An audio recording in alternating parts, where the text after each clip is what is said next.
बांग्लादेश हो गया भारत की बारी, ऐसा कहने वाले बरेली के 2 मुस्लिम लड़कों का पोस्ट हो गया वायरल। सीएम योगी की पुलिस ने 5 घंटे में केस किया क्लोज। ऐसा अंजाम कि सच में 7 पीढ़ियां रखेंगी याद। राहुल गांधी के फैन निकले दोनों युवक। अखिलेश को बुलाते हैं भैया, लेकिन देश के लिए ऐसा क्यों सोचते हैं?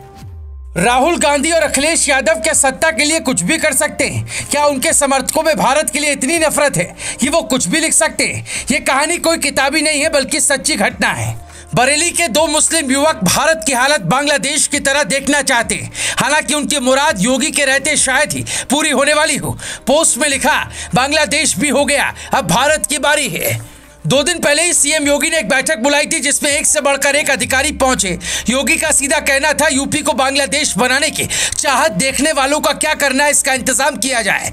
बरेली में मौलाना तौकीर रजा के बयान हमेशा ऐसे ही होते हैं। ये दोनों तौकीर रजा के ही समर्थक हैं और अखिलेश यादव को भैया, जबकि राहुल गांधी को देश का भावी पीएम मानती है। पर जब योगी की पुलिस से मुकाबला हुआ तो सीन ऐसा बना कि फिल्मी सीन भी फीका पड़ जाए और तस्वीर देश भर में वायरल कर दी जाए। ये है हबीब और अफसार, दोनों दोस्त थे। शाम को जब भी मिलते भारत की बर्बादी पर बात करते। शेख हसीना की तरह तख्ता पलट के बाद पीएम मोदी के देश छोड़कर भागने का सपना देखते। लेकिन क्या ऐसा हो सकता है? इन दोनों लड़कों से ज्यादा जिम्मेदार अखिलेश यादव और राहुल गांधी हैं। इसीलिए क्योंकि किसी नेता ने बांग्लादेश में जो हुआ उसकी निंदा तक नहीं की। सत्ता हथियाने का सपना इसी वजह से बरेली के दोनों युवक भी देखने लगे।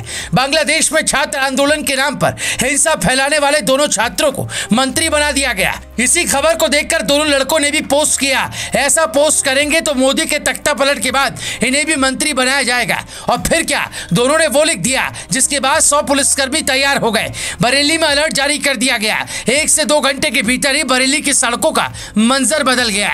बरेली के थाना नवाबगंज क्षेत्र के प्रभात नगर कस्बे के रहने वाले हसीब अंसारी ने अपने सोशल मीडिया अकाउंट पर लिखा, मुस्लिम एक हो गए तो पूरी फोर्स लगाने के बाद भी हमें रोक नहीं सकोगे। शुक्र मनाओ कि मुसलमान फिरकों में बटा पड़ा है। फिलहाल पुलिस ने आरोपी युवक को अरेस्ट कर लिया और उसके तार कहां से जुड़े ये खंगाला जा रहा है।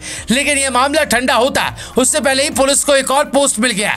अफसार नाम के लड़के ने लिखा, श्रीलंका हो गया, बांग्लादेश हो गया, अब भारत की बारी है। इसे पुलिस वालों ने जब उठाया तो पता चला आरोपी एक क्लिनिक में काम करता है, जिसे पहले ही झटके में पुलिस ने सील कर दिया। स्वास्थ्य अधिकारियों का कहना है कि क्लिनिक अवैध तरीके से चल रहा था, पर सवाल क्लिनिक या इन दोनों लड़कों से ज्यादा इस बात का है कि इनके अंदर इस तरह की बातें भर कौन रहा है। दुनिया भर में ना जाने कितने लोग होंगे जो रोज भारत को मिटाने का सपना देखते हैं और फिर वो हार जाते हैं। हबीब और अफसार तो एक प्यादे हैं। भारत को मिटाने का सपना मुगलों से लेकर अंग्रेजों तक ने देखा, लेकिन क्या कोई कुछ कर पाया?